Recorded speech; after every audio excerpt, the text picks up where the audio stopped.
வணக்கம். செல்வகுமாரின் அதிகாலை வானிலை ஆய்வறிக்கை. அதிகாரப்பூர்வ வானிலை அறிக்கைக்கு இந்திய வானிலை ஆராய்ச்சித்துறை அறிக்கையை பார்க்கவும். 2025 டிசம்பர் 14 ஞாயிற்றுக்கிழமை அதிகாலை நிலவர வானிலை பதிவு. அடுத்தடுத்த 3 நிகழ்வுகள் வங்கக்கடலிலே இலங்கையை நெருங்க ஒன்றிணைய அதாவது விலகி ஒன்றிணைந்து வர இப்படியே வரக்கூடிய கிறிஸ்துமஸ் தினம் வரைக்கும் இருக்கும். இதுல ஒரு நிகழ்வு வந்ததன் காரணமாகத்தான் கடந்த சில நாட்களாக வேதாரண்யம் பகுதியில் மட்டும், நாகப்பட்டினம் மாவட்ட கடலோரத்தில் மட்டும், ராமேஸ்வரம் பகுதியில் மட்டும் மழைப்பொழிவை கொடுத்தது. பிற இடங்களெல்லாம் வாட்டும் குளிரை கொடுத்தது, நடுங்கும் குளிரை நாடெங்கும் கொடுத்ததே இந்த நிகழ்வு தான். ஆகவே இந்த நிகழ்வு கடலில் இருந்து கொண்டு தமிழ்நாட்டின் தரைப்பகுதி வழியாக குளிர்காற்றை மட்டும் ஈர்த்து கடலில் இருந்து சுழன்று வந்து ஏறக்கூடிய காற்று கடல் ஓரத்தில் மட்டும் மழைப்பொழிவை இரு காற்று இணைவை ஏற்படுத்தியது. அது நேற்றைக்கு விலகியது, இன்னொரு நிகழ்வோடு இணைந்து வருவதற்கு விலகியதன் காரணமாக கடலில் இருந்து ஏறிய காற்று மேக உற்பத்தியை ஏற்படுத்தாமல் நேற்று முன்தினம் வரைக்கும் கடுமையான மேகமூட்டம் தமிழ்நாடு முழுவதுமே மேகமூட்டத்துடன் குளிர் காணப்பட்டது. நேற்றைக்கு விலகிய காரணத்தினால மேகமூட்டம் இல்லாத குளிர், ஆனால் மேகமாக மாறிய அந்த நீர்த்துளி இப்பொழுது மேகமாக மாறாமல் பனிப்பொழிவாக நீர்த்துளியாக இப்ப வாகனங்கள் எல்லாம் அப்படியே சொட்டும் தண்ணி, மரங்களில் எல்லாம் சொட்டும் தண்ணி. நேற்று முன்தினம் மரங்களில் தண்ணீர் சொட்டி இருக்காது, வெறும் குளிர் மட்டும் இருந்திருக்கும், இலைகளில் தண்ணீரே இருந்திருக்காது. ஆனால் இன்றைக்கு குளிருடன் கூடிய நீர்ப்பனி, அதாவது இலைகள் எல்லாம் தண்ணீர் சொட்டும் அளவிற்கு, வாகனங்கள் மீதெல்லாம் தண்ணீர் படரும் அளவிற்கு, கொடைக்கானல் மற்றும் நீலகிரியிலெல்லாம் நீர் அதிகமாக படியும் வகையில், அதாவது உறைபனி ஏற்படும் வகையில், உறைபனினா ரொம்ப உறைபனி கிடையாது, லைட்டா இலைகளிலே அப்படியே வெள்ளையாக படியக்கூடிய அளவிலே உறைபனி ஏற்பட்டிருக்கும். இன்றைக்கு நாளைக்கும் இப்படித்தான் இருக்கும், இன்றைக்கும் நாளைக்கும் லைட்டா படியும். இது சமவெளி பகுதிகளில் தண்ணீரையும் மேலே உறையும் அளவிற்கு, லேசாக உறையும் அளவிற்கும் கடலுக்குள் இருந்து கொண்டு இந்த படியை செய்து கொண்டிருக்கிறது. இது விலகி அடுத்த நிகழ்வோடு இணைந்து வருகிற காரணத்தினாலே கிழக்கு காற்றை கொண்டு வந்து பலமாக சற்று ஏற்றும்.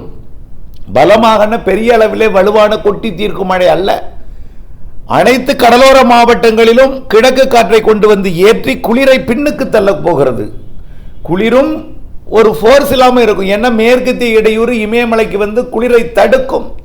இமயமலைக்கு வடக்கு பகுதி பாகிஸ்தான், ஆப்கானிஸ்தான் பகுதியிலிருந்து வரக்கூடிய குளிரை, அந்த குளிர் அலையை, காற்றை தடுத்து அது தன் கட்டுப்பாட்டில் வைத்துக் கொள்ளும் என்பதனால இங்கே வரக்கூடிய குளிர் அலை என்பது கொஞ்சம் 2 நாளைக்கு குறையும்.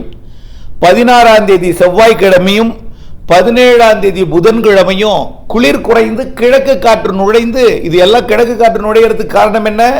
கிழக்கு காற்றுக்கு கொஞ்சம் சக்தி கூடும், வடக்கிலிருந்து வரக்கூடிய சக்தி குளிர்காற்று சக்தியை இழக்கும். ஆகவே இரண்டும் ஒன்றோடொன்று கொஞ்சம், ஒன்று பலம் கூட ஒன்று பலம் குறைவதன் காரணமாக மழை பொழிவின்னு கொடுக்கக்கூடிய கிழக்கு காற்று உள்ளே நுழைய போகிறது.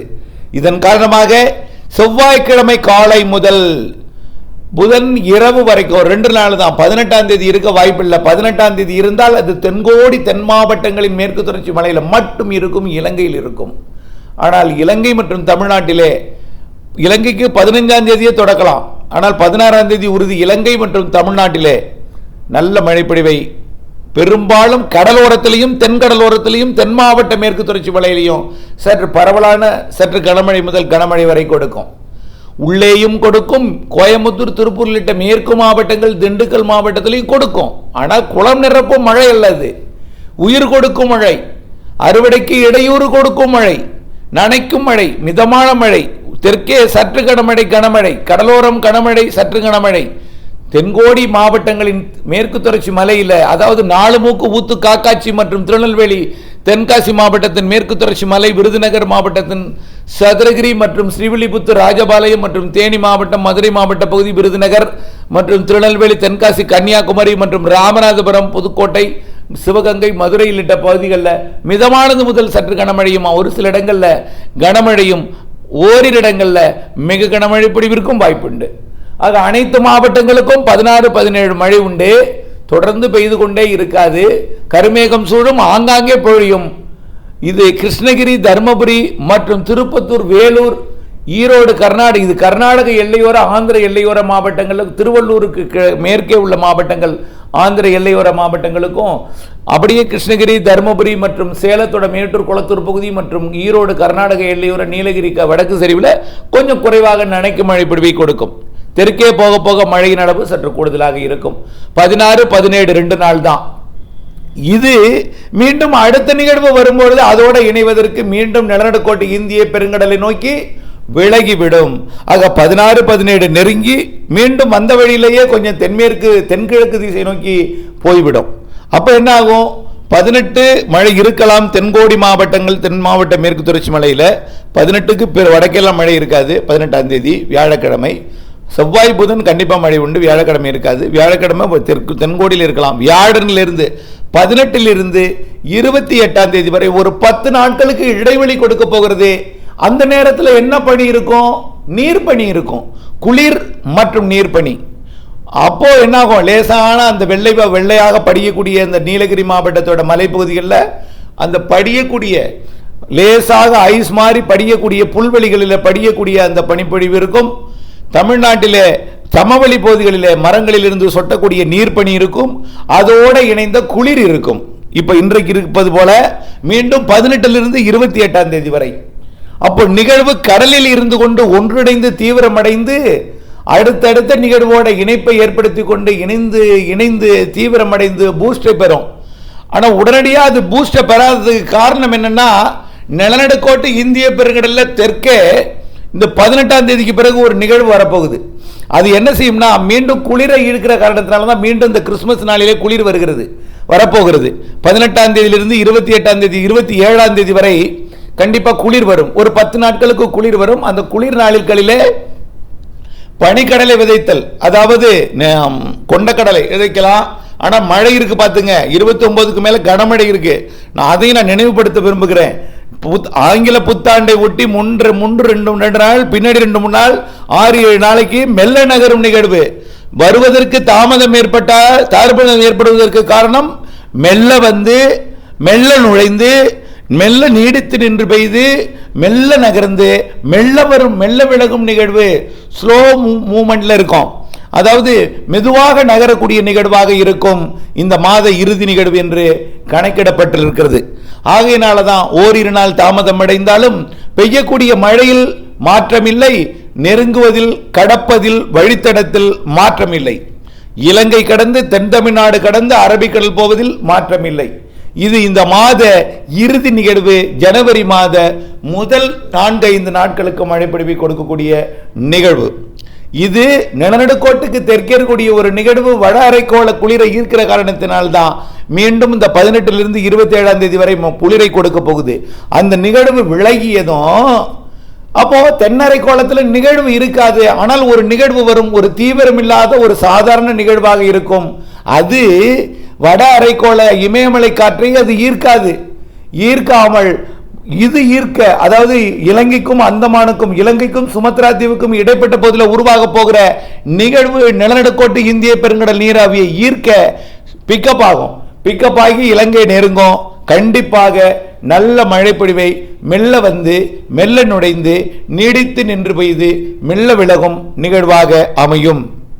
ஆக மழைப்பொழிவில் மாற்றமில்லை. வருவதில் வென்றால் 1 நாள் 2 நாள் தாமதம் ஏற்படலாம். மழையில் மாற்றமில்லை. மாத இறுதி நிகழ்வு ஜனவரி மாதம் முதல் 4-5 நாட்களுக்கு இந்த மழைப்பொழிவை கொடுக்கும்.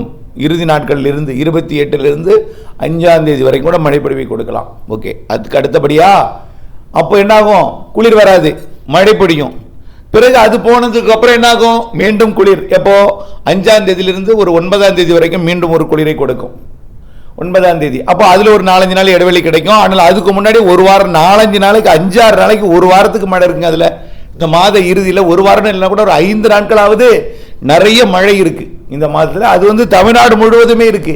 கிருஷ்ணகிரிக்கும் உண்டு, நீலகிரிக்கும் உண்டு, ஈரோடுக்கும் உண்டு, பெங்களூருக்கும் உண்டு, மைசூருக்கும் உண்டு, திருப்பதிக்கும் உண்டு, சென்னைக்கும் உண்டு அந்த மழை. இந்த மாத இறுதி நிகழ்வு கொடுக்கும், கண்டிப்பாக கொடுக்கும். இதில் அதிக மழை இலங்கைக்கும் தென் தமிழ்நாட்டின் டெல்டா மாவட்டங்கள், மத்திய உள் மாவட்டங்கள், மேற்கு மாவட்டங்கள், தென் மாவட்டங்களுக்கு நிறைய மழைப்பொழிவை கொடுக்கும். சரி, அதுக்கப்புறம் ஜனவரி முதல் வாரத்தில் ஒரு 5லிருந்து 9ஆம் தேதி 4-5 நாளைக்கு ஒரு இடைவெளி கொடுத்து பிறகு 9க்கு மேல 17ஆம் தேதி வரை அடுத்த நிகழ்வு வரும். பொங்கலில் மழை குறித்து வச்சிங்க. பொங்கல்ல இடைவிடாது கொட்டுவதற்கும் வாய்ப்பு இருக்கு. அதே நேரத்தில் அப்படியே தூரத்தில் குமரி கடல்ல நகர்ந்து விட்டு விட்டு மழை, சாரல் மழை, தூரல் மழை, மிதமான மழை என்று கொடுப்பதற்கும் வாய்ப்பு இருக்கு. அதோட தீவிரத்தன்மை ஆய்வில் இருக்கு. கண்டிப்பா பொங்கலிலே மழை உண்டு. குறைந்தபட்சம் லேசான மிதமான மழையாவது பொழியும். வலுத்த மழைப்பொழிவு, வலுவான நிகழ்விற்கும் வாய்ப்பு இருக்கிறது என்பதை தெரியப்படுத்த விரும்புகிறேன். பொங்கல் நாளை மையமாக வைத்து முன்னும் பின்னும் இருக்கும்.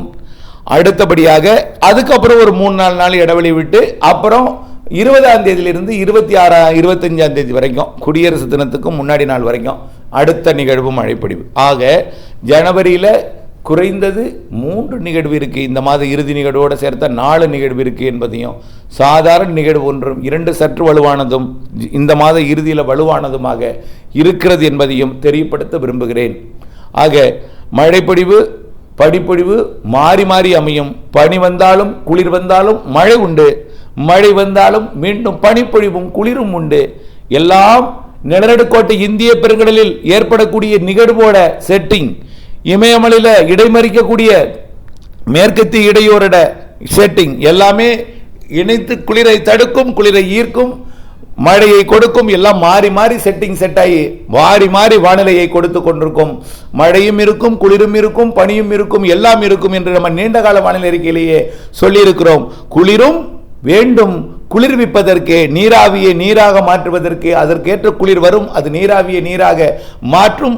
மழைப்பொழிவு கொடுக்கும் வரை, நெருங்கும் வரைக்கும் கூட பனிப்பொழிவு குளிர் இருந்து கொண்டிருக்கும். அதுவே நீராவியை நீராக மாற்ற உதவியாக இருக்கும்.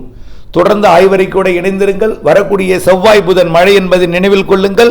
அடுத்து ஒரு வாரத்திற்கு 10 நாட்களுக்கு கூட இடைவெளி கொடுக்கலாம். அந்த இடைவெளியை பயன்படுத்துங்கள். அறுவடை மற்றும் நிலக்கடலை விதைப்பு, பனிக்கடலை விதைப்பு, கொண்டக்கடலை விதைப்புக்கெல்லாம் அதற்கு பிறகு மழை இருக்கிறது என்பதையும், அதனால் ஏற்படக்கூடிய முளைப்பு எப்படி இருக்கும், அதனால் மழை பெய்தால் என்ன பாதிப்பை ஏற்படுத்தும், நன்மையா தீமையா என்பதையெல்லாம் உங்களுடைய